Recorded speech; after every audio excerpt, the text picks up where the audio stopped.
지금 말씀드릴 이 시간대 절대 방심하시면 안 됩니다. 뇌경색이 가장 많이 찾아오는 시간입니다.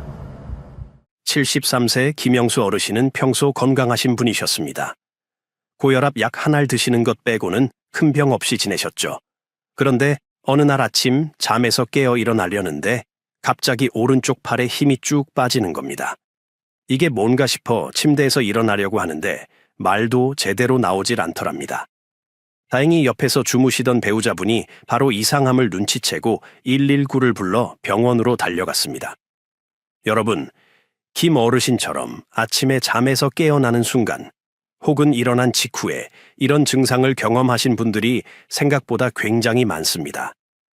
실제로 뇌경색 환자 10명 중 거의 5명, 정확히는 약 46%가 오전 6시에서 10시 사이, 바로 이 아침 시간대에 발생합니다. 하루 중 가장 위험한 시간대가 바로 아침이라는 겁니다. 그런데 여러분, 왜 하필 아침일까요?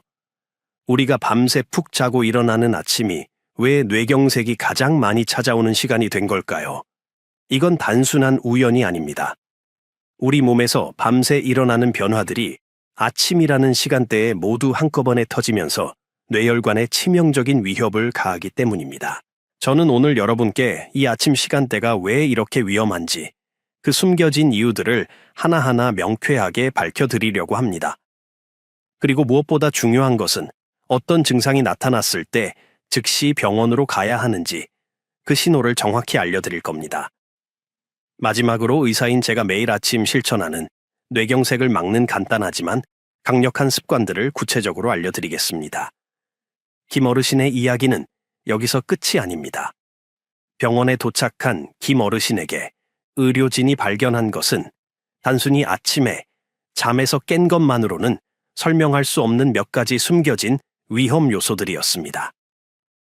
이 이야기를 계속 따라오시면서 여러분도 혹시 김 어르신처럼 모르고 지나치고 있는 위험 신호가 없는지 함께 점검해 보시길 바랍니다. 오늘 이 영상이 도움이 되실 것 같다면 좋아요 버튼 한 번만 눌러주세요. 여러분의 작은 클릭 하나가 더 많은 어르신들에게 생명을 구하는 정보를 전할 수 있습니다. 자, 그럼 김 어르신이 응급실에 도착했을 때 의료진이 발견한 것들을 하나씩 살펴보겠습니다. 아침에 뇌경색이 왜 이렇게 많이 발생하는지 그 이유를 이제 본격적으로 파헤쳐보죠. 첫 번째 이유는 바로 밤새 우리 몸에서 빠져나간 수분 때문입니다. 여러분, 우리가 자는 동안 몸에서 땀으로, 호흡으로 빠져나가는 물의 양이 얼마나 될 것 같으세요? 대충 한 컵? 아닙니다. 무려 500에서 800ml, 거의 생수 한 병에 가까운 양이 밤새 빠져나갑니다. 이게 무슨 문제가 되느냐? 피가 끈적끈적해지는 겁니다. 마치 냄비에 물을 끓이면 점점 졸아들면서 국물이 걸쭉해지는 것처럼 우리 혈액도 수분이 빠져나가면 점도가 높아집니다. 실제로 연구 결과를 보면 밤새 수분이 빠져나가면서 혈액의 끈적함을 나타내는 수치가 2에서 3%나 올라갑니다. 그럼 이 끈적한 피가 뇌혈관을 지나가려고 하는데 문제는 뇌혈관이 이미 나이가 들면서 동맥경화로 좁아져 있다는 겁니다. 좁은 수도관에 진흙물이 흐르는 걸 상상해 보세요. 막힐 수밖에 없겠죠? 이렇게 끈적해진 피 속에서는 혈소판이라는 것들이 서로 달라붙기 쉽고 피떡, 우리가 혈전이라고 부르는 덩어리가 만들어집니다. 이 혈전이 좁아진 뇌혈관을 완전히 막아버리면 뇌경색이 발생하는 겁니다. 두 번째 이유는 더 무섭습니다. 바로 아침에 혈압이 급격히 치솟는 현상입니다. 의학 용어로 모닝서지, 아침 혈압 급상승이라고 부릅니다. 여러분, 우리가 잠에서 깨어나면 몸이 활동 모드로 전환되면서 교감신경이 활성화됩니다. 이때 혈압이 올라가는 건 누구에게나 일어나는 자연스러운 현상입니다. 보통 사람들은 10에서 20mm 정도 올라갑니다. 그런데 문제는 고혈압 환자나 고위험군에서는 이 상승폭이 30에서 50mm까지 치솟는다는 겁니다. 일본에서 진행된 대규모 연구를 보면 아침 혈압이 155 이상으로 올라가는 사람들은 125 미만인 사람들에 비해서 뇌졸중 위험이 무려 6배나 높았습니다. 6배입니다. 이게 얼마나 위험한지 느껴지시나요? 김 어르신도 바로 이 문제를 갖고 계셨습니다. 병원에서 24시간 혈압을 재보니까 평소에는 약으로 잘 조절되던 혈압이 아침 6시에서 8시 사이에 급격히 치솟더랍니다. 그럼 왜 이 혈압 상승이 위험할까요? 이미 동맥경화로 좁아지고 약해진 혈관에 갑자기 강한 압력이 가해지면 어떻게 될까요? 혈관벽에 붙어 있던 콜레스테롤 찌꺼기, 플라크라고 부르는 것들이 터지거나 찢어질 수 있습니다. 이렇게 터진 부위에 즉시 혈전이 만들어지면서 혈관을 막아버리는 겁니다. 특히 아침에 잠자리에서 벌떡 일어나거나 화장실에서 힘을 주는 순간에 이런 일이 더 잘 일어납니다. 그리고 세 번째, 이건 많은 분들이 모르고 계시는 가장 숨겨진 위험입니다. 바로 심방세동입니다. 심방세동이 뭐냐? 심장의 심방이라는 부분이 제대로 수축하지 못하고 미세하게 파르르 떨리는 증상입니다. 두근거림 정도로만 느껴지거나 아예 증상이 없는 경우도 많아서 많은 분들이 그냥 넘어갑니다. 그런데 이게 왜 무서우냐? 심방이 떨리면 그 안에 있는 피가 제대로 흐르지 못하고 고여 있게 됩니다. 그럼 이 고인 피는 어떻게 될까요? 굳습니다. 마치 웅덩이에 고여 있는 물이 썩듯이 심장 안에 고여 있는 피는 큰 혈전을 만듭니다. 이 혈전이 문제인 게 크기가 보통 작은 게 아닙니다. 이게 아침에 활동을 시작하면서 혈류를 타고 뇌혈관으로 날아가면 뇌혈관을 완전히 막아버립니다. 실제로 심방세동이 있는 분들은 없는 분들에 비해서 뇌졸중 위험이 5배나 높습니다. 그리고 우리나라 뇌경색 환자 10명 중 2명은 이 심방세동 때문에 발생합니다. 특히 65세 이상 어르신들 중에서 심방세동 유병률이 약 6%에 달하고 80세가 넘으면 13%, 그러니까 8명 중 1명꼴로 심방세동을 갖고 있습니다. 김 어르신도 응급실에서 심전도 검사를 했더니 간헐적으로 나타나는 심방세동이 발견됐습니다. 본인은 가끔 가슴이 두근거리는 정도로만 느껴서 대수롭지 않게 여기고 계셨는데 이게 바로 뇌경색의 주범이었던 겁니다. 정리하면 밤새 빠져나간 수분으로 끈적해진 피, 아침에 급격히 치솟는 혈압, 그리고 숨어있는 심방세동. 이 세 가지가 아침 시간대에 한꺼번에 작용하면서 뇌혈관을 막는 완벽한 조건을 만들어내는 겁니다. 지금 이 영상을 보고 계신 분 중에 혹시 아침에 가슴이 두근거리거나 어지러우신 적 있으신가요? 그렇다면 댓글에 숫자 1만 남겨주세요. 여러분의 경험을 공유해 주시면 더 많은 분들에게 도움이 됩니다. 자, 그럼 이제 가장 중요한 질문입니다. 어떻게 알아차릴 수 있을까요? 뇌경색이 오고 있다는 신호를 어떻게 놓치지 않고 잡아낼 수 있을까요? 의료계에서는 이걸 아주 쉽게 기억할 수 있도록 FAST라는 단어로 정리해 놨습니다. FAST 네 글자만 기억하시면 됩니다. F는 페이스, 얼굴입니다. 갑자기 한쪽 얼굴에 마비가 오거나 입이 한쪽으로 돌아가는 겁니다. 확인하는 방법은 간단합니다. 활짝 웃어보거나 이를 드러내보세요. 만약 한쪽 입꼬리가 처지거나 올라가지 않는다면 이건 뇌경색 신호입니다. 김 어르신의 배우자분이 바로 이걸 알아차리셨습니다. 아침에 깨어나신 김 어르신이 뭔가 말하려고 하는데 입이 한쪽으로 삐뚤어져 있더랍니다. A는 팔입니다. 갑자기 한쪽 팔다리에 힘이 쭉 빠지거나 감각이 둔해집니다. 확인 방법은 이렇습니다. 양팔을 앞으로 쭉 뻗어서 눈을 감고 10초 정도 들고 계세요. 만약 한쪽 팔이 저절로 아래로 처진다면 이것도 뇌경색 신호입니다. 김 어르신도 오른쪽 팔에 힘이 완전히 빠져서 들어 올릴 수가 없으셨습니다. S는 스피치, 말입니다. 갑자기 발음이 어눌해지거나 상대방의 말을 이해하지 못하거나 이상한 말을 하게 됩니다. 간단한 문장 하나를 따라 해보세요. 오늘 날씨가 참 좋습니다. 이런 문장을요. 만약 발음이 꼬이거나 단어가 생각나지 않거나 횡설수설한다면 이것도 뇌경색입니다. 김 어르신은 뭔가 말하려고 하는데 혀가 꼬여서 알아들을 수 없는 소리만 나왔다고 합니다. 그리고 마지막 T, 이게 가장 중요합니다. 타임, 시간입니다. 위 증상 중 단 하나라도 나타나면 1초도 지체하지 말고 즉시 119를 부르거나 응급실로 가야 합니다. 왜냐하면 뇌경색에는 골든타임이 있기 때문입니다. 뇌혈관이 막히는 순간부터 1분에 200만 개의 뇌세포가 죽어갑니다. 1분에 200만 개입니다. 그래서 증상이 나타난 후 3시간에서 4시간 30분 이내에 병원에 도착해서 혈전용해제를 투여받아야 합니다. 이 시간 안에 치료받으면 회복률이 30에서 40%까지 올라갑니다. 하지만 이 시간을 놓치면 출혈성 전환, 그러니까 막힌 혈관이 터지는 치명적인 합병증 위험이 급격히 올라갑니다. 김어르신의 경우 배우자분이 즉시 119를 불러서 증상 발생 후 1시간 만에 병원에 도착했습니다. 덕분에 골든타임 안에 혈전용 해수를 받을 수 있었죠. 그런데 여러분, 여기서 한 가지 꼭 아셔야 할 게 있습니다. 뇌경색과 거의 똑같은 증상을 보이지만 사실은 뇌경색이 아닌 경우가 있습니다. 응급실에 뇌경색 의심으로 오시는 분들 중 약 25%, 4명 중 1명은 실제로는 다른 원인이었습니다. 그중 가장 흔한 게 바로 저혈당입니다. 특히 당뇨병으로 약을 드시는 분들이 새벽이나 아침 공복에 심각한 저혈당에 빠지면 뇌세포에 에너지 공급이 끊기면서 편측 마비, 어눌한 말투, 이런 증상이 뇌경색과 똑같이 나타날 수 있습니다. 혈당이 50 이하로 떨어지면 뇌의 정의 활동이 국소적으로 억제되면서 일시적인 마비가 올 수 있거든요.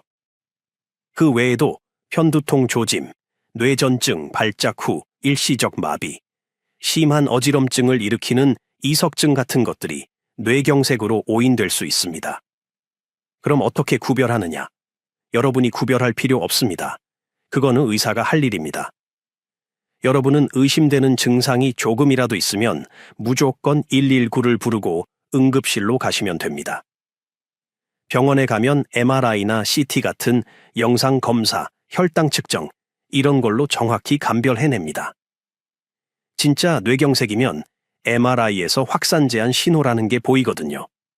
설령 가짜 신호였다 하더라도 응급실 초기에는 모두 뇌졸중 프로토콜로 똑같이 대응합니다. 치료 지연을 막기 위해서죠. 그러니까 괜히 이게 진짜 뇌경색일까 아닐까 고민하시면서 시간 낭비하지 마시고 의심되면 바로 움직이셔야 합니다. 중요한 내용이니 머리에 강하게 남을 수 있도록 문제를 한번 내드리도록 하겠습니다.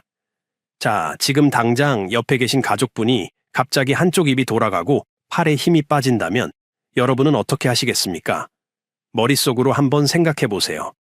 제가 5초만 기다리도록 하겠습니다. 5, 4, 3, 2, 1. 정답은 1초도 지체하지 말고 즉시 119를 부르거나 응급실로 가야 한다는 것입니다. 지금 이 문제를 맞추셨다면 정말 집중력이 대단하십니다. 못 맞추셨더라도 괜찮습니다. 지금부터 기억하면 되니까요. 이 영상을 보고 계신 것만으로도 이미 건강을 지키기 위한 멋진 선택을 하신 겁니다. 혹시 주변에 당뇨병이나 고혈압으로 약 드시는 가족분이 계시다면 이 영상을 꼭 공유해 주세요. 그리고 지금 바로 FAST 4글자를 메모해 두시거나 가족분들과 함께 기억해 두시길 바랍니다. 자, 그럼 이제 가장 중요한 질문입니다. 우리는 앞으로 어떻게 해야 할까요? 의사인 제가 매일 아침 실천하고 제 부모님께도 꼭 당부드리는 습관들을 지금부터 알려드리겠습니다. 첫 번째, 아침에 눈 뜨자마자 물 한 잔입니다. 아, 이게 그냥 건강상식 아니냐고요? 아닙니다. 타이밍과 방법이 중요합니다. 잠자리에 들기 전에 미지근한 물 한 잔을 침대 머리맡에 미리 준비해 두세요. 그리고 아침에 눈을 뜨면 벌떡 일어나기 전에 침대에 누운 채로 그 물을 천천히 마시는 겁니다. 양은 300에서 500ml, 종이컵으로 2컵 정도면 충분합니다. 너무 차가운 물은 피하세요. 찬물은 혈관을 수축시켜서 오히려 혈압을 올릴 수 있습니다. 미지근한 물이 가장 좋습니다. 연구 결과를 보면 아침 공복에 이렇게 물을 마시면 혈액의 끈적함이 외서 7% 감소합니다. 단 한 잔의 물로 밤새 끈적해진 피를 다시 묽게 만들 수 있다는 겁니다. 김 어르신도 퇴원 후 이 습관을 시작하셨습니다. 처음엔 밤에 물 마시면 화장실 자주 가게 될까봐 걱정하셨는데 저녁 8시 이후로는 물을 줄이시고 자기 전에만 침대 옆에 준비해 두시니까 괜찮으시더랍니다. 두 번째, 3단계 기상법입니다. 이게 정말 중요합니다. 절대로 알람 소리 듣자마자 벌떡 일어나시면 안 됩니다. 연구에 따르면 알람 소리를 듣고 급하게 일어나는 사람들은 자연스럽게 깨어난 사람들보다 아침 혈압 상승이 74%나 더 높았습니다. 그럼 어떻게 해야 하느냐? 1단계 침대에 누운 채로 1분에서 2분 정도 가볍게 스트레칭을 하세요. 발목을 천천히 돌리고 팔다리를 쭉쭉 뻗어보세요. 이렇게 하면 혈액순환이 서서히 활성화됩니다. 2단계 천천히 옆으로 돌아 앉으세요. 그리고 침대 끝에 걸터 앉은 채로 30초 정도 그대로 계세요. 어지럽거나 이상한 느낌이 없는지 확인하는 시간입니다. 3단계, 이제 천천히 일어서세요. 이렇게 3단계로 나눠서 일어나시면 혈압 급상승을 막을 수 있습니다. 실제로 단계적 기상을 한 사람들은 혈압 상승폭이 10mm 이하로 완화됐습니다. 바로 일어났을 때 25mm 이상 치솟는 것과 비교하면 절반 이하로 줄어드는 겁니다. 김 어르신은 처음에 이게 번거로워 보인다고 하셨는데 막상 해보니 3분도 안 걸리고 오히려 아침에 몸이 한결 가볍다고 하십니다. 지금은 알람도 실제 일어나야 할 시간보다 5분 일찍 맞춰 놓으신답니다. 세 번째, 식습관입니다. 일주일에 최소 2회 이상 등푸른 생선을 드세요. 고등어, 삼치, 꽁치, 이런 생선들에 들어있는 오메가3 지방산이 혈소판이 서로 달라붙는 걸 막아줍니다. 연구에 따르면 오메가3를 꾸준히 섭취하면 혈전 위험이 약 20% 감소합니다. 그리고 채소와 통곡물을 충분히 드세요. 특히 시금치, 브로콜리 같은 녹색 채소에 들어있는 엽산이라는 성분이 혈관 건강에 아주 좋습니다. 엽산은 호모시스테인이라는 나쁜 물질을 25%까지 감소시켜서 혈관 내피 기능을 개선시킵니다. 반대로 피해야 할 음식도 있습니다. 기름에 튀긴 음식, 육류의 기름기, 이런 건 혈중 콜레스테롤을 높여서 혈관벽에 찌꺼기를 쌓이게 합니다. 그리고 과도한 소금 섭취는 혈압을 올리니까 국이나 찌개는 국물보다는 건더기 위주로 드시는 게 좋습니다. 김 어르신은 퇴원 후 식단을 바꾸셨습니다. 아침엔 계란찜에 나물 반찬, 점심엔 현미밥에 생선구이, 저녁엔 채소 듬뿍 넣은 된장찌개, 이런 식으로요. 처음엔 싱겁고 심심하다고 하셨는데 2주 정도 지나니까 입맛이 바뀌더랍니다. 네 번째, 그리고 이게 정말 중요합니다. 고위험군이신 분들은 증상이 없어도 선제적 검사를 받으셔야 합니다. 고혈압, 당뇨, 고지혈증이 있으신 분, 그리고 가끔이라도 가슴이 두근거리는 증상이 있으신 분들은 경동맥 초음파 검사를 받아보세요. 경동맥은 목 양쪽에 있는 혈관으로 뇌로 가는 주요 통로입니다. 이 혈관이 좁아져 있는지, 찌꺼기가 쌓여 있는지 초음파로 간단하게 확인할 수 있습니다. 민감도가 90% 이상이고 아프지도 않습니다. 2년에서 3년에 한 번씩 받아보시면 뇌경색을 미리 예방할 수 있습니다.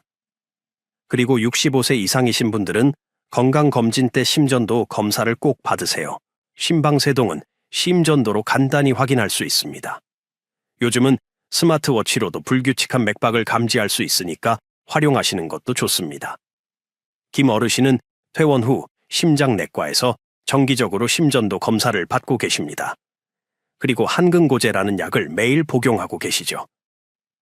이 약은 혈전이 생기는 걸 막아주는 약인데 심방세동이 있는 분들에게는 필수입니다.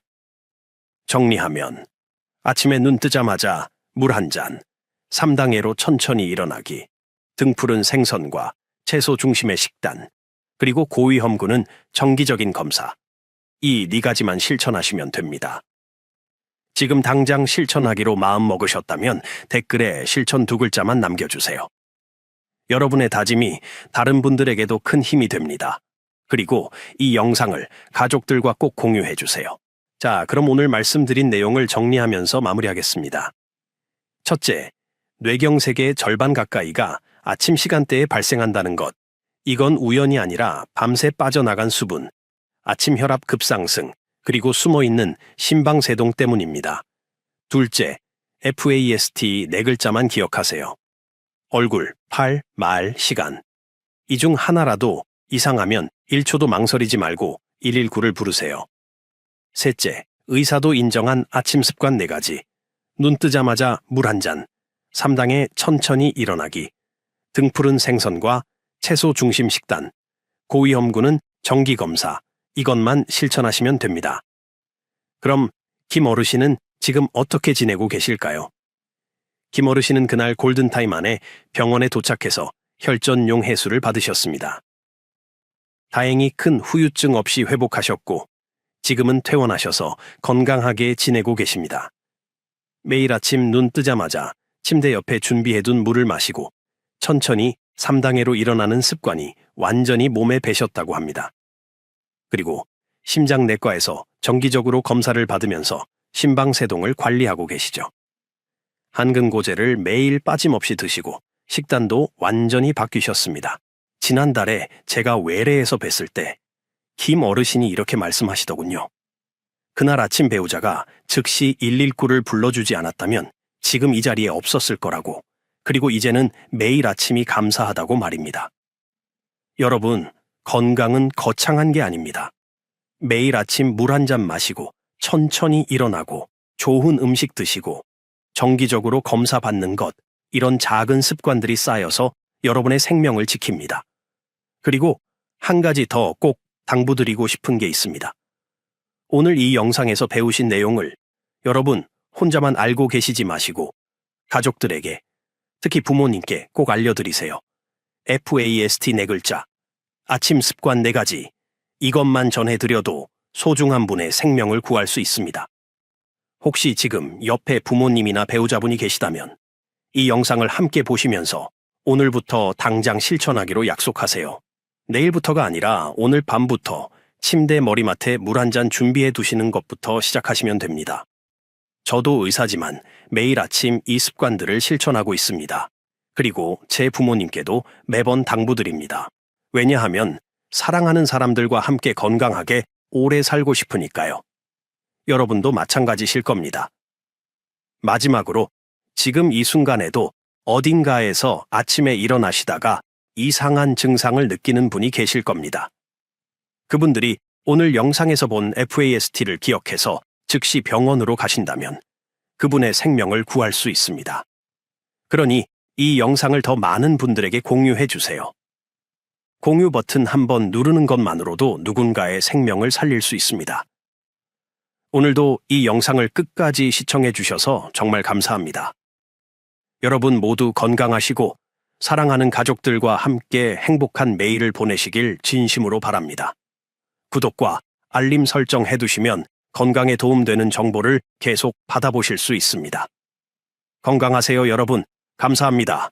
무릎이 아파서 계단도 못 내려가시고 손발은 차갑고 저리고 아침마다 온몸이 뻣뻣하다면 이건 단순한 노화가 아닙니다.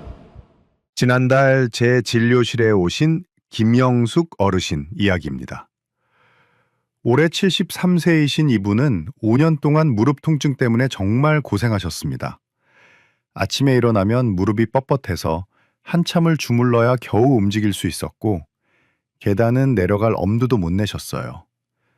손발은 늘 차갑고 온몸이 묵직하게 가라앉는 것 같은 만성 피로에 시달리셨죠. 혹시 여러분 중에도 이런 증상을 겪고 계신 분 계십니까? 고개를 끄덕이신 분들이 많을 것 같은데요. 사실 이건 여러분만의 문제가 아닙니다. 대한민국 60세 이상 어르신 중 절반, 그러니까 2분 중 1분은 골관절염을 갖고 계십니다. 무릎이나 손가락 마디가 아프고 아침에 몸이 뻣뻣하고 계단 오르내리기가 두려운 바로 그 증상 말입니다. 그런데 더 큰 문제가 있습니다. 이런 증상을 그냥 나이 탓으로만 여기고 방치하시는 분들이 너무 많다는 겁니다.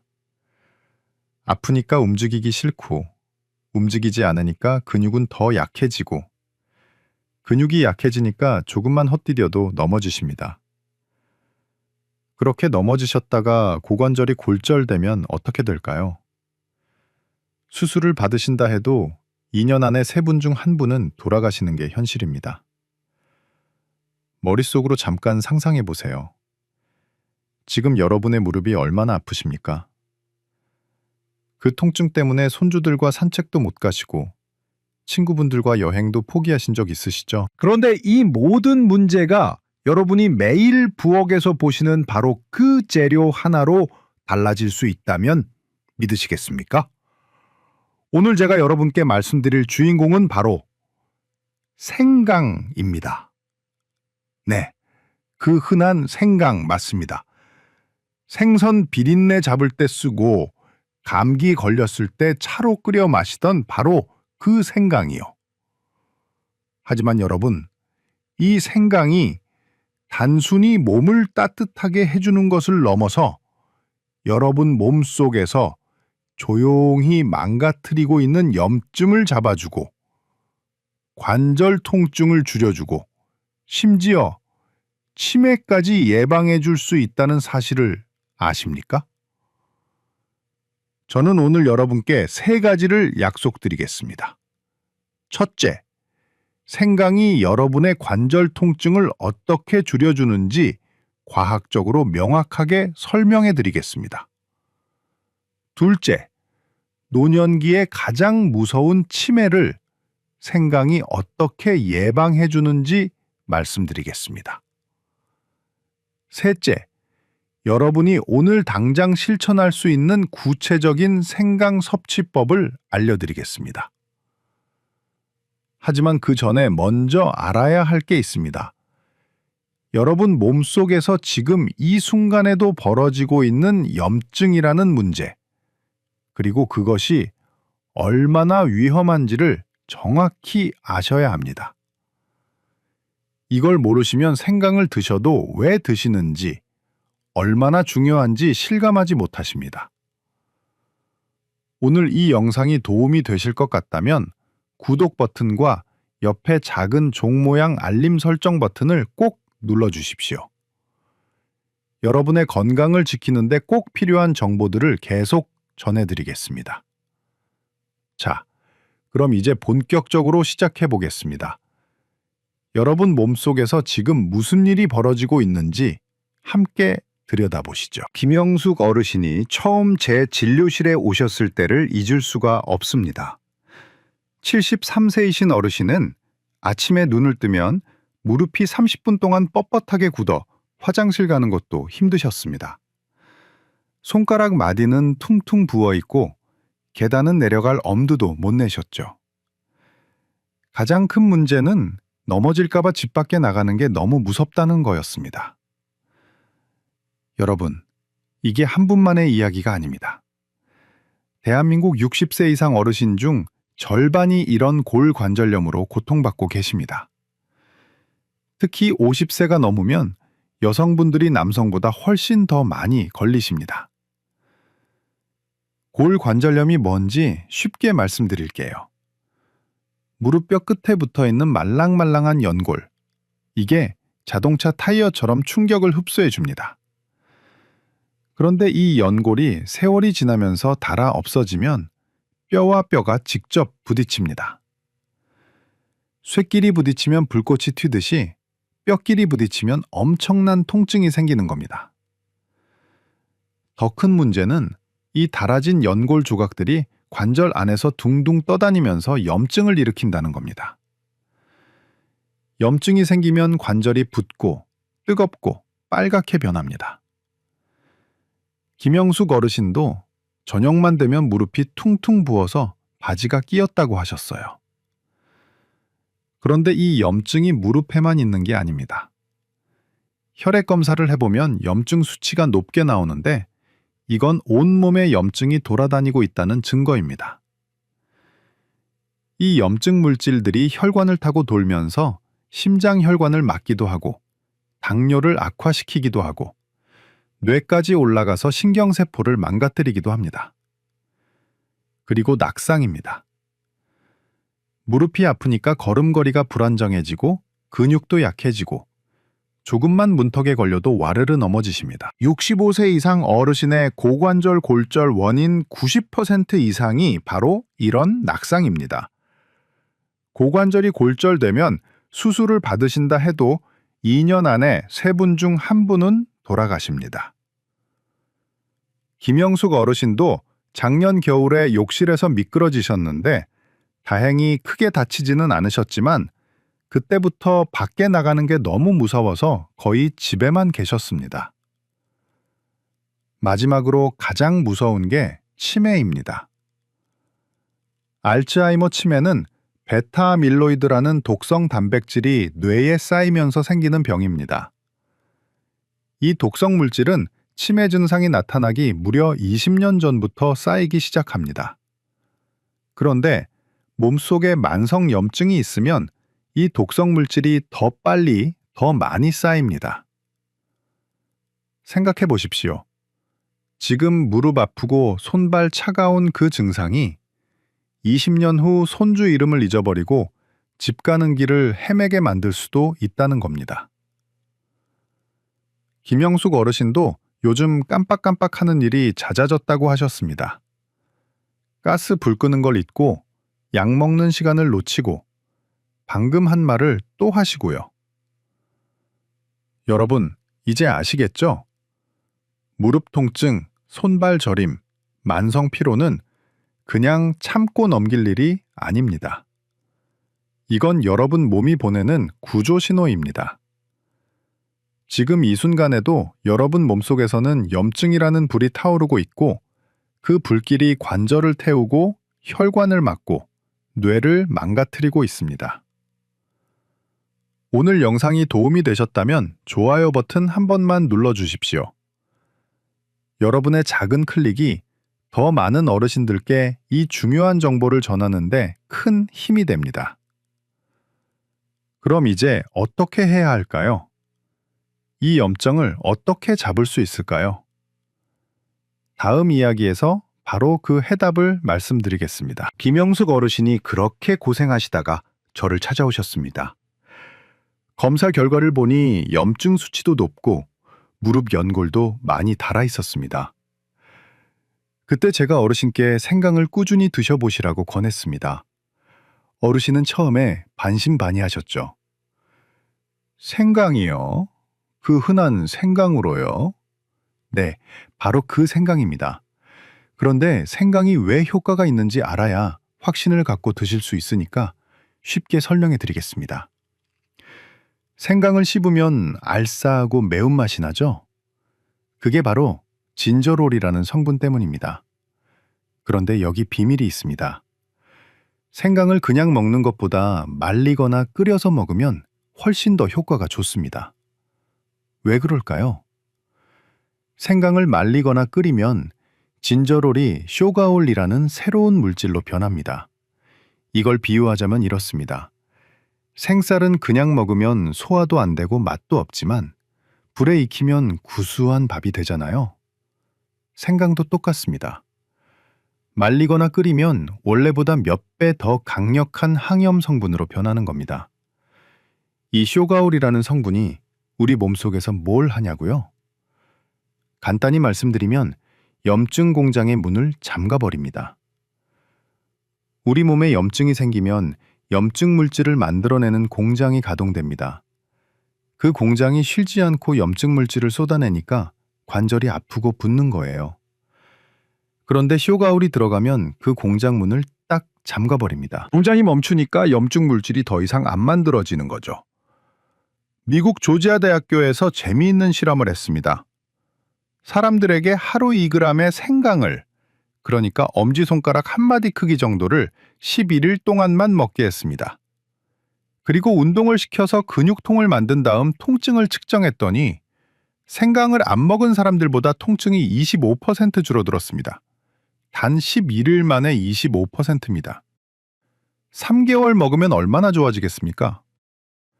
왜 이런 효과가 나타나냐면 생강이 우리 척추와 뇌에서 통증을 느끼는 신호를 줄여주기 때문입니다. 마치 시끄러운 소리를 줄여주는 소음 차단 장치처럼요. 더 놀라운 건 있습니다. 미국 미시간 대학교와 콜로라도 대학교 연구팀이 자가 면역 질환 환자들을 연구했는데요. 생강을 먹었더니 환자들의 염증 수치가 확 떨어졌습니다. 우리 몸의 면역세포가 너무 과하게 활동하면서 정상 조직까지 공격하는 걸 생강이 진정시켜 준 겁니다. 그리고 가장 중요한 뇌 건강 이야기입니다. 알츠하이머 치매는 베타아밀로이드라는 나쁜 단백질이 뇌에 쌓여서 신경세포를 죽이는 병이라고 말씀드렸죠. 그런데 한국 연구팀이 생강을 포함한 여러 생약제를 비교했더니 생강이 이 나쁜 단백질로부터 뇌 신경세포를 보호하는 효과가 가장 뛰어났습니다. 쉽게 비유하자면 이렇습니다. 뇌 신경세포는 귀한 도자기 같은 겁니다. 베타아밀로이드라는 나쁜 물질이 망치를 들고 그 도자기를 부수려고 합니다. 그때 생강이 방패막이 되어서 도자기를 보호해 주는 거예요. 더 좋은 소식이 있습니다. 태국에서 중년 여성들에게 생강을 2개월 동안 먹게 했더니 기억력이 좋아졌습니다. 방금 들은 전화번호를 기억하거나 요리 순서를 기억하는 능력이 실제로 향상된 겁니다. 생강이 기억력에 꼭 필요한 물질이 분해되는 걸 막아주기 때문입니다. 정리하면 이렇습니다. 생강을 말리거나 끓이면 염증을 잡는 강력한 성분으로 변합니다. 이 성분이 염증 공장을 멈추고 통증 신호를 줄이고 뇌 신경세포를 보호하고 기억력을 지켜줍니다. 신비로운 민간요법이 아니라 과학적으로 명확하게 증명된 자연의 치료제입니다. 김영숙 어르신도 이 설명을 들으시고 이해가 되셨답니다. 그래서 진심으로 실천해 보기로 하셨죠. 여러분도 이제 이해가 되시죠? 아, 그래서 생강이 효과가 있구나. 고개가 끄덕여지시나요? 오늘 이 내용이 도움이 되셨다면 댓글에 진저롤 이 4글자만 남겨주십시오. 그럼 이제 가장 중요한 실천 방법을 알려드리겠습니다. 어떻게 생강을 드셔야 이 효과를 제대로 볼 수 있을까요? 다음에 구체적으로 말씀드리겠습니다. 그럼 이제 여러분이 가장 궁금해하실 내용입니다. 도대체 생강을 어떻게 먹어야 효과를 볼 수 있느냐? 이거죠. 김영숙 어르신이 제 말씀을 듣고 집에 돌아가셔서 바로 시작하신 방법을 그대로 알려드리겠습니다. 어르신은 딱 3가지만 꾸준히 실천하셨습니다.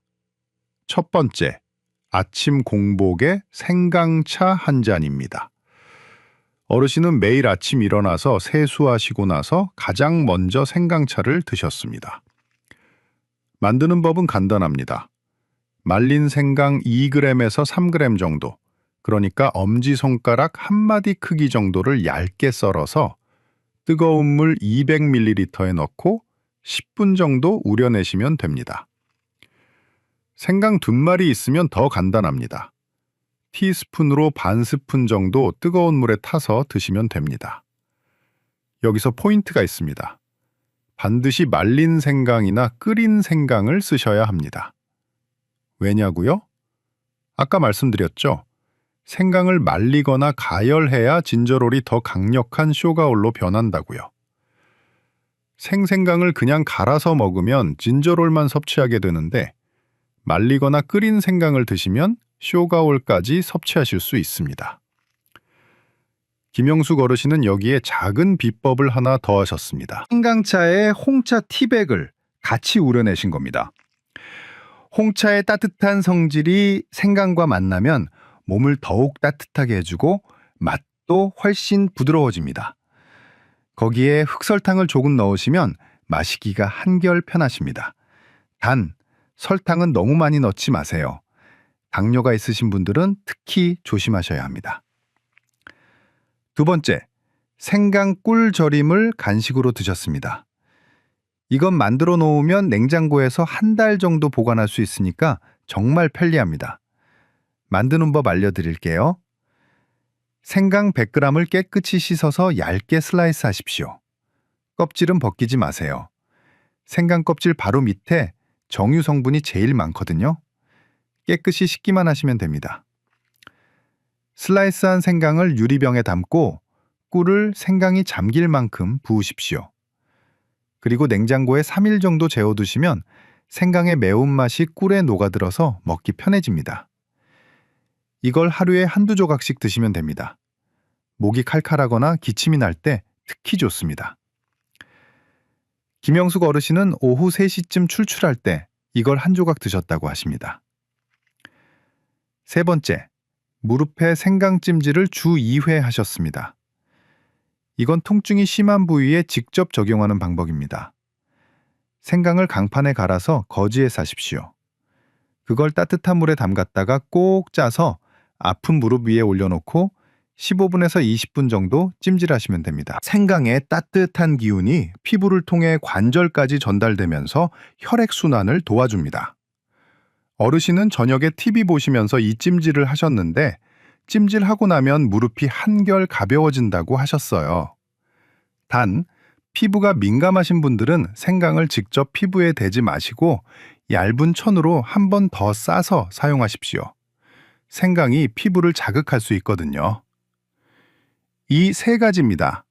딱 이 세 가지만 김영숙 어르신은 3개월 동안 빠짐없이 실천하셨습니다. 특별한 거 없죠? 아침에 차 한 잔, 오후에 간식 한 조각, 저녁에 찜질 한 번. 이게 전부입니다.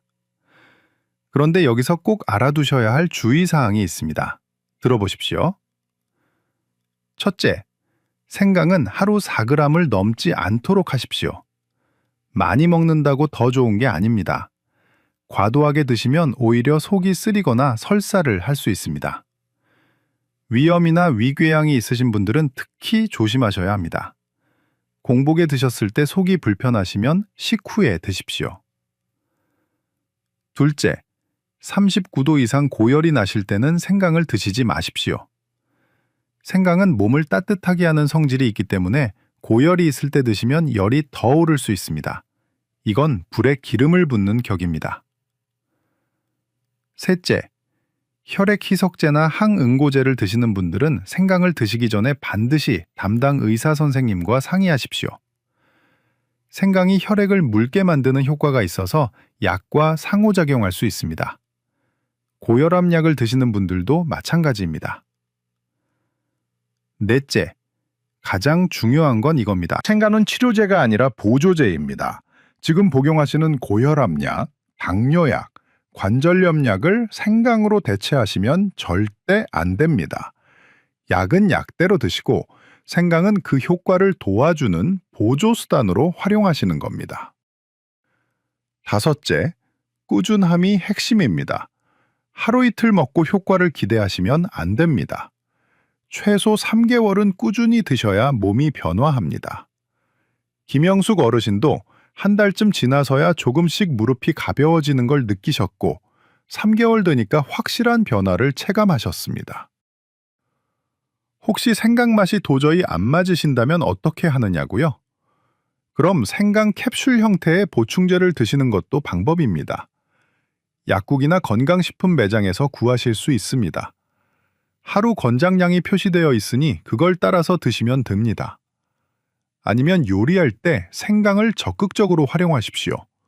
생선 조림할 때, 제육볶음할 때, 닭백숙 끓일 때 생강을 넉넉히 넣으십시오. 생강이 비린내와 잡내를 잡아주면서 동시에 건강도 챙겨주는 일석이조입니다. 그리고 한 가지 팁을 더 드리자면 생강의 강황을 같이 드시면 항염 효과가 더욱 강력해집니다. 생강차 우릴 때 강황가루를 함께 넣으시거나 생강꿀 절임 만들 때 강황을 같이 넣으셔도 좋습니다. 거기에 계피 한 조각, 레몬 한 조각 더하시면 금상첨화입니다. 여러분 어렵지 않죠? 오늘 당장 집에 가셔서 시작하실 수 있습니다. 마트에 가셔서 생강 한 뿌리 사오시고 말려서 차로 드시거나 꿀에 재워 놓으십시오. 그리고 꾸준히 최소 3개월 동안 드셔보십시오. 오늘 이 영상을 보시는 여러분 주변에 무릎 아프신 분, 손발 차가우신 분, 만성 피로로 힘들어 하시는 분이 계시다면 이 영상을 꼭 공유해 주십시오. 여러분의 작은 나눔이 누군가의 건강을 되찾아 줄 수 있습니다. 자, 그럼 김영숙 어르신이 3개월 후 어떻게 변하셨는지 마지막 이야기를 들려드리겠습니다. 3개월이 지난 어느 날 김영숙 어르신이 제 진료실에 다시 오셨습니다. 문을 열고 들어오시는 어르신의 모습을 보고 저는 깜짝 놀랐습니다. 걸음걸이부터 달라져 있었거든요. 예전에는 무릎을 절뚝이시면서 조심조심 걸으셨는데 이날은 훨씬 가볍게 걸어 들어오셨습니다. 어르신이 활짝 웃으시면서 말씀하셨습니다. 선생님, 아침에 일어나면 무릎이 뻣뻣했던 게 이제 거의 사라졌어요. 예전에는 30분 동안 주무르고 풀어야 겨우 걸을 수 있었는데 지금은 일어나자마자 바로 걸을 수 있대요. 계단도 내려갈 수 있게 되셨고요. 물론 조심조심 내려가시긴 하지만 예전처럼 무릎에서 뚝뚝 소리 나고 찌릿한 통증이 올라오지는 않는답니다. 그래서 제가 혈액 검사를 다시 해드렸습니다. 결과를 보니 CRP 수치, 그러니까 염증 수치가 정상 범위로 떨어져 있었습니다. 3개월 전과 비교하면 절반 이하로 낮아진 겁니다. 어르신의 몸속에서 타오르던 염증의 불길이 잡힌 거죠. 더 놀라운 건 어르신의 표정이었습니다. 예전에는 늘 피곤하고 우울해 보이셨는데 이날은 눈빛이 살아있으셨어요. 요즘은 손주들이랑 놀이터도 가고 친구들이랑 시장도 다니신대요. 엘리베이터 없는 친구 집도 다시 찾아가셨답니다. 여러분, 이게 바로 생강의 힘입니다. 특별한 게 아닙니다. 우리 주변에 흔한 생강 한 뿌리, 그걸 3개월 동안 꾸준히 드신 것뿐입니다. 비싼 건강식품 사실 필요 없습니다. 복잡한 치료법도 필요 없습니다. 그냥 매일 아침 생강차 한 잔, 그게 전부입니다. 자, 그럼 오늘 제가 말씀드린 내용을 3가지로 정리해 드리겠습니다. 첫째, 생강 속 쇼가올은 몸속 염증을 억제하고 관절 통증을 완화합니다. 둘째, 하루 2g에서 3g 꾸준히 3개월 이상 섭취하면 효과를 볼 수 있습니다. 셋째, 치매 예방과 심혈관 건강까지 도움을 주는 천연 보물입니다. 여러분, 김영숙 어르신처럼 변화하실 수 있습니다. 지금 무릎이 아프고 손발이 차갑고 몸이 무겁더라도 포기하지 마십시오. 생강 한 뿌리의 힘을 믿고 오늘부터 시작하십시오. 아침에 눈 뜨면 생강차 한 잔, 오후에 출출하면 생강꿀 술 절임 한 조각, 저녁에 TV 보시면서 무릎에 생강 찜질, 이것만 기억하십시오. 3개월 후 여러분도 김영숙 어르신처럼 가벼운 걸음으로 손주들과 놀이터를 산책하실 수 있습니다.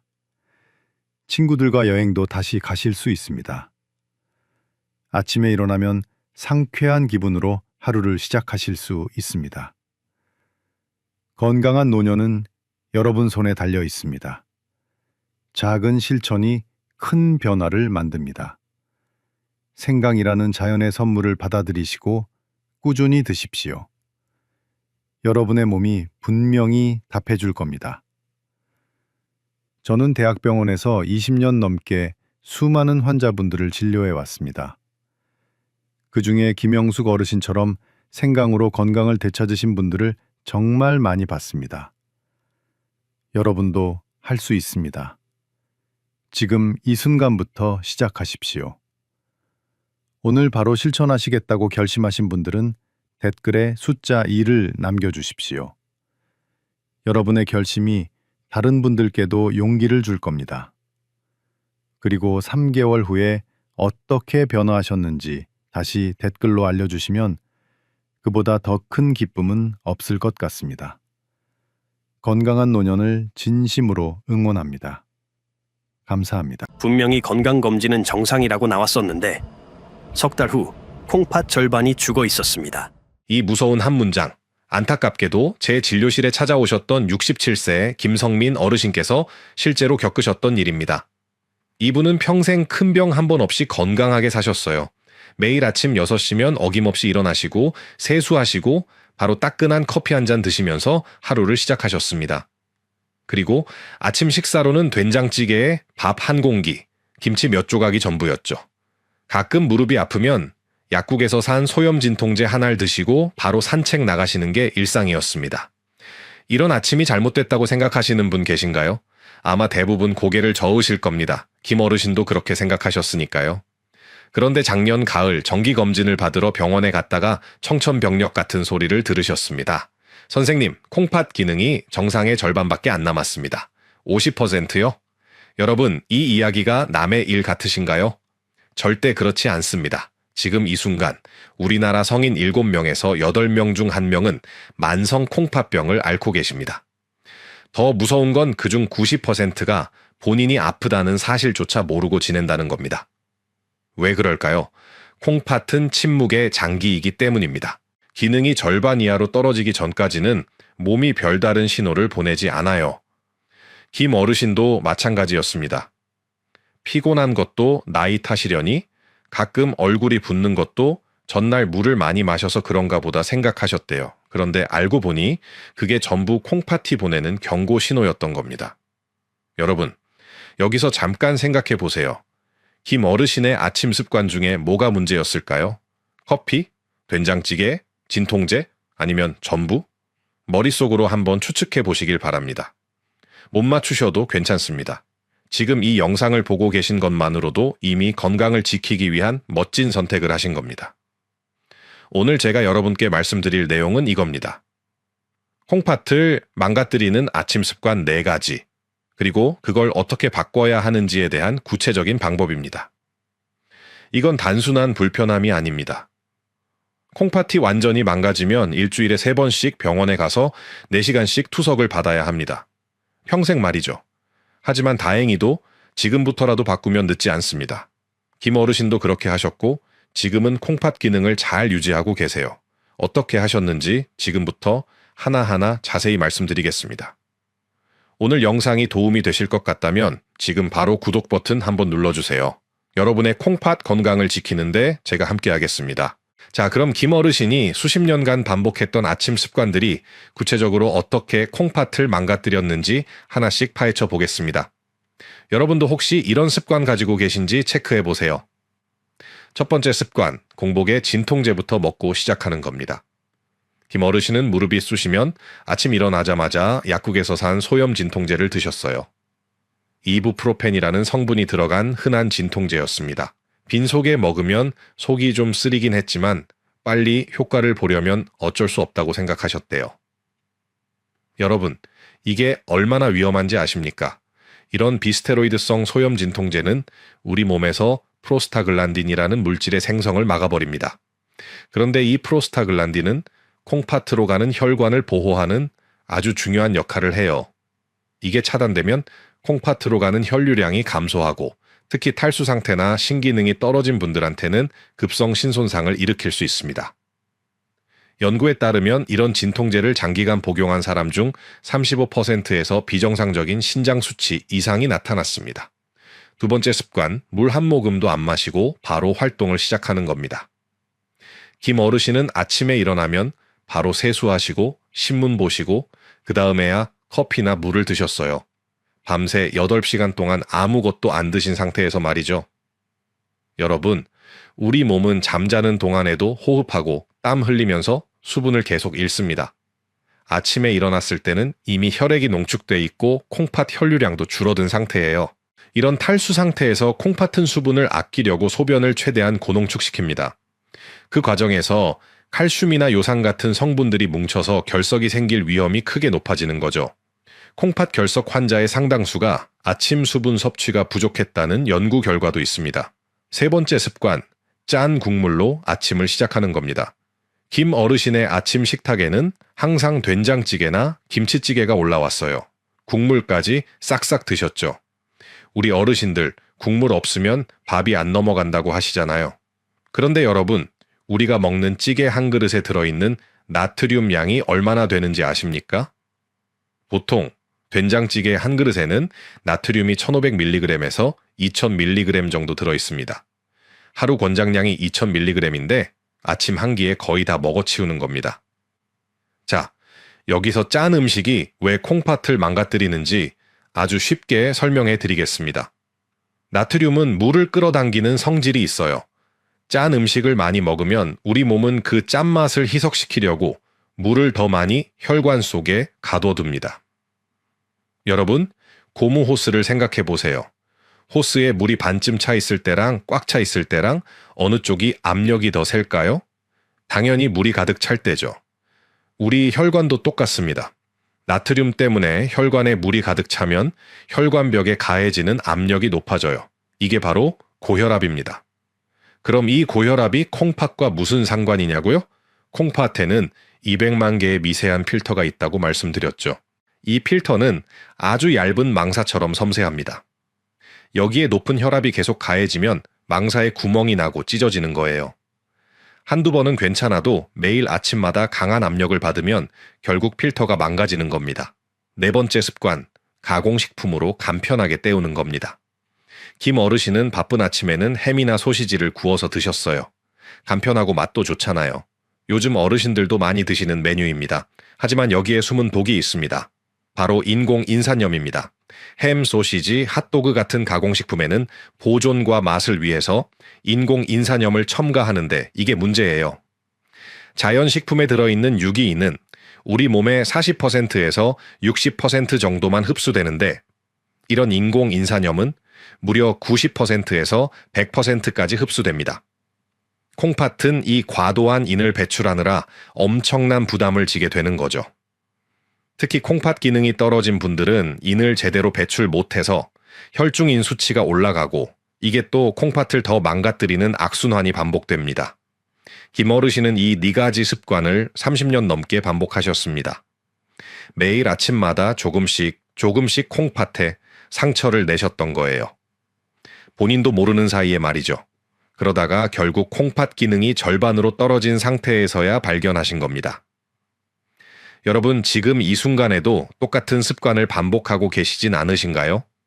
오늘 영상이 도움이 되셨다면 좋아요 버튼 한번 눌러주세요. 여러분의 작은 응원이 더 많은 분들에게 이 정보를 전하는데 큰 힘이 됩니다. 그런데 여기서 중요한 질문이 하나 남습니다. 왜 하필 아침일까요? 진통제든 짠 음식이든 저녁에 먹으면 괜찮고 아침에만 위험한 건가요? 김 어르신도 똑같은 질문을 하셨어요. 여러분, 아침이 특별히 위험한 이유가 따로 있습니다. 지금부터 그 핵심 원리를 명쾌하게 설명해 드리겠습니다. 첫 번째 이유, 밤사이 8시간 금식 후의 신체 상태입니다.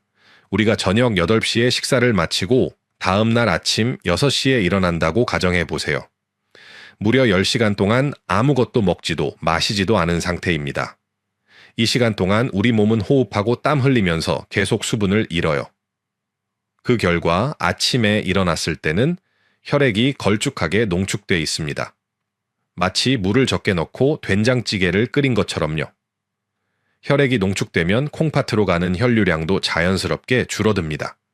콩팥은 1분에 1리터 정도의 혈액을 처리하는 기관인데 혈류량이 부족하면 제 기능을 못하게 되는 거죠. 이 상태에서 진통제를 먹으면 혈관 보호 물질까지 차단되니까 콩팥이 이중고를 겪는 겁니다. 두 번째 이유, 아침은 코르티솔 호르몬이 최고치를 찍는 시간대입니다. 코르티솔이 뭐냐고요? 스트레스 호르몬이라고도 불리는데 우리 몸을 깨우고 활동 준비를 시키는 역할을 해요. 보통 아침 6시에서 8시 사이에 가장 높게 분비됩니다. 이 코르티솔은 혈압을 올리고 심장 박동을 빠르게 만듭니다. 몸을 각성 상태로 만드는 거죠. 그런데 이 상태에서 짠 음식을 먹으면 어떻게 될까요? 나트륨이 혈압을 더 높이고 이미 긴장 상태인 콩팥 혈관에 압력이 가중되는 겁니다. 마치 이미 팽팽하게 당겨진 고무줄을 더 세게 잡아당기는 것과 같아요. 세 번째 이유, 콩팥의 필터 손상 기전을 이해해야 합니다. 콩팥에는 사구체라는 미세한 필터가 양쪽을 합쳐서 200만 개나 들어있어요. 이 필터는 혈액에서 노폐물은 걸러내고 필요한 영양소는 다시 흡수하는 정교한 시스템입니다. 그런데 이 필터는 고혈압에 아주 취약합니다. 혈압이 높아지면 필터를 구성하는 세포막에 미세한 구멍이 생기면서 원래는 빠져나가면 안 되는 단백질이 소변으로 새어나가기 시작해요. 이게 바로 단백뇨입니다. 처음에는 아주 소량이라 눈에 안 보이지만 시간이 지나면서 필터가 점점 더 망가지고 결국 거품료로 나타나게 되는 거죠. 김 어르신도 나중에 생각해보니 소변에 거품이 좀 있긴 했대요. 그런데 그냥 세제 때문이려니 하고 넘어갔답니다. 그게 이미 필터가 손상되고 있다는 신호였던 건데 말이죠. 네 번째 이유, 침묵의 장기라는 콩팥의 특성입니다. 콩팥은 EGFR이라는 수치로 기능을 측정하는데 정상은 90 이상입니다. 그런데 놀라운 건 이게 50 이하로 떨어지기 전까지는 거의 증상이 없다는 겁니다. 콩팥이 워낙 여유분이 많은 장기라서 절반만 남아도 일상생활이 가능해요. 하지만 이게 함정입니다. 증상이 없으니까 계속 나쁜 습관을 반복하고 어느 순간 확 무너지는 거예요. 김 어르신이 바로 그런 케이스셨습니다. EGFR이 48까지 떨어진 상태에서 발견됐거든요. 한 달만 늦게 발견했어도 투석이 필요한 단계로 넘어갈 뻔했다고 담당 선생님이 말씀하셨답니다. 여기서 한 가지 더 짚고 넘어가야 할 게 있습니다. 혹시 콩팥도 간처럼 재생되는 거 아니냐고 물으시는 분들이 계세요. 안타깝게도 아닙니다. 만성 콩팥병은 기본적으로 비가역적인 손상입니다. 한번 망가진 필터는 다시 복구되지 않아요. 가끔 뉴스에서 콩팥 기능이 20%에서 65%로 회복됐다는 이야기를 들으실 수도 있는데 그건 만성이 아니라 급성 신손상이었을 가능성이 큽니다. 급성은 탈수나 약물 같은 일시적 원인 때문에 생기는 거라 원인을 제거하면 회복이 가능해요. 하지만 만성은 다릅니다. 우리가 할 수 있는 건 기능을 유지하고 악화 속도를 늦추는 것뿐이에요. 그래서 김 어르신이 담당 선생님께 이렇게 여쭤봤답니다. 선생님, 그럼 제 콩팥은 다시 좋아질 수 없나요? 선생님께서 이렇게 말씀하셨대요. 좋아지진 않습니다. 하지만 지금부터 제대로 관리하면 지금 상태를 유지하면서 평생 투석 없이 사실 수 있습니다. 바로 이겁니다. 콩팥은 회복은 안 되지만 유지는 됩니다. 그리고 그 열쇠가 바로 아침 습관에 있는 거예요. 알림 설정 눌러주시면 다음 영상도 빠짐없이 보실 수 있습니다. 여러분의 콩팥 건강을 위한 정보 계속 전해드리겠습니다. 자, 그럼 이제 가장 중요한 부분입니다. 어떻게 하면 되는 거냐? 이거죠? 김 어르신이 실제로 실천하셔서 효과 본 방법을 지금부터 하나하나 알려드리겠습니다. 가장 먼저 해야 할 일, 바로 검사입니다. 여러분, 콩팥은 증상이 없어도 미리 체크할 수 있습니다. 3가지 검사만 기억하세요. 첫 번째, 소변 미세알부민뇨 검사입니다. 이게 가장 중요해요. 혈액 검사로는 아직 정상으로 나와도 소변에서 미세한 단백질이 새어나오는 걸 잡아낼 수 있거든요. 필터의 초기 손상을 가장 빠르게 발견하는 방법입니다. 특히 당뇨나 고혈압 있으신 분들은 1년에 한 번씩 꼭 하셔야 합니다. 두 번째, 혈액 크레아티닌 검사입니다. 이 수치로 EGFR이라는 콩팥 기능 점수를 계산해요. 90 이상이면 정상, 60 미만이면 주의, 30 미만이면 위험 신호입니다. 세 번째, 신장 초음파입니다. 콩팥의 모양이 정상인지, 혹시 물혹이나 다른 이상은 없는지 확인하는 검사예요. 이건 매년 할 필요는 없고 한 번 정도 해두시면 됩니다. 김 어르신도 이 3가지 검사를 다 받으셨고 그래서 지금 상태를 정확히 알 수 있었던 겁니다. 자, 이제 본격적으로 아침 습관을 바꿔보겠습니다. 4가지만 기억하세요. 습관 교체 첫 번째, 눈 뜨자마자 물부터 마십니다. 세수하기 전에, 신문 보기 전에, 커피 마시기 전에 미지근한 물 1컵, 200ml를 먼저 드세요. 밤새 농축된 혈액을 묽게 만들어서 콩팥이 일하기 편하게 해주는 겁니다. 김 어르신은 침대 옆 탁재 물병을 미리 준비해 두신대요. 눈 뜨면 바로 마실 수 있게요. 습관 교체 두 번째. 진통제는 절대 공복에 먹지 마세요. 꼭 아침 식사 후에 드시고 가능하면 타이레놀 같은 아세트아미노펜 계열로 바꾸는 게 좋습니다. 이건 콩팥 부담이 훨씬 적어요. 무릎이나 허리가 아프시면 담당 선생님께 이 약으로 바꿀 수 있는지 여쭈어보세요. 김 어르신도 약을 바꾸셨고 식후에만 드십니다. 습관 교체 세 번째, 아침은 저염식으로 바꿉니다. 찌개 국물 대신 맑은 된장국이나 미역국으로 바꾸시고 국물은 반만 드세요. 김치도 물에 한번 헹궈서 드시면 나트륨이 30%는 줄어듭니다. 햄이나 소시지 대신 계란찜이나 두부 한 모 드시는 게 훨씬 좋아요. 김 어르신은 이제 아침에 계란찜에 채소 구이, 그리고 김 몇 장 드신답니다. 처음에는 싱거워서 힘들었는데 2주 지나니까 익숙해지셨대요. 습관 교체 네 번째, 커피는 식후로 미루세요. 공복 커피가 나쁜 건 아니지만 콩팥이 약한 분들은 식사 후에 마시는 게 안전합니다. 음식이 위장에 있으면 카페인 흡수도 천천히 되고 혈압 변화도 완만해지거든요. 김어르신도 이제 아침 먹고 30분 뒤에 커피 한 잔 드십니다. 자, 이 네 가지를 아침 30분 루틴으로 만들어 보겠습니다. 아주 간단해요. 6시 기상하자마자 물 한 컵, 6시 10분 세수하고 가벼운 스트레칭, 6시 20분 저염 아침 식사, 6시 50분 식후 커피 한 잔, 끝입니다. 김 어르신이 이렇게 바꾸신 지 3개월 됐어요. 그랬더니 얼굴 붓는 게 사라졌고 혈압도 140에서 125로 떨어졌습니다. 가장 중요한 EGFR 수치는 48에서 52로 올라갔어요. 4포인트 올랐다는 게 얼마나 대단한지 아십니까? 만성 콩팥병은 보통 떨어지기만 하는데 유지하는 것도 성공이거든요. 올라갔다는 건 콩팥이 더 이상 망가지지 않고 안정됐다는 뜻입니다. 김 어르신께서 하신 말씀이 있어요. 30년 넘게 해온 습관을 바꾸는 게 쉽진 않았다고요. 하지만 일주일만 버티면 몸이 적응하고 한 달 지나면 오히려 전보다 더 개운하다고 느끼신대요. 지금은 투석 걱정 없이 손주들 얼굴 보면서 행복하게 사신답니다. 여러분도 할 수 있습니다. 오늘 당장 실천하실 거라면 댓글에 실천 2글자만 남겨주세요. 그 작은 다짐이 여러분의 콩팥을 지키는 첫걸음이 될 겁니다. 자, 오늘 말씀드린 내용을 3줄로 정리하겠습니다. 첫째, 공복 진통제, 물 안 마시기, 짠 국물, 가공식품. 이 4가지가 콩팥을 조용히 망가뜨립니다. 둘째, 아침은 탈수와 코르티솔로 콩팥이 가장 취약한 시간이라 더욱 조심해야 합니다. 셋째, 눈 뜨면 물 한 컵, 진통제는 식후, 저염 식사, 커피는 나중에, 이것만 바꿔도 콩팥을 지킬 수 있습니다. 여러분, 콩팥은 침묵의 장기입니다. 증상이 없다고 건강한 게 아니에요. 하지만 반대로 생각하면 증상이 없을 때 미리 지키면 평생 건강하게 살 수 있다는 뜻이기도 합니다. 김 어르신, 지금 6개월째 새로운 습관을 유지하고 계세요. 지난주에 병원 가서 검사 받으셨는데 EGFR이 53으로 또 올라갔대요. 담당 선생님께서 이렇게 말씀하셨답니다. 이 정도면 투석 걱정은 안 하셔도 됩니다. 앞으로도 지금처럼만 관리하세요. 김 어르신이 제게 하신 말씀이 있습니다. 30년 동안 잘못된 습관으로 콩팥을 망가뜨렸는데 고작 몇 달 노력으로 이렇게 회복될 줄 몰랐다고요. 진작 알았으면 좋았을 텐데 그래도 지금이라도 알게 돼서 다행이라고 하셨어요.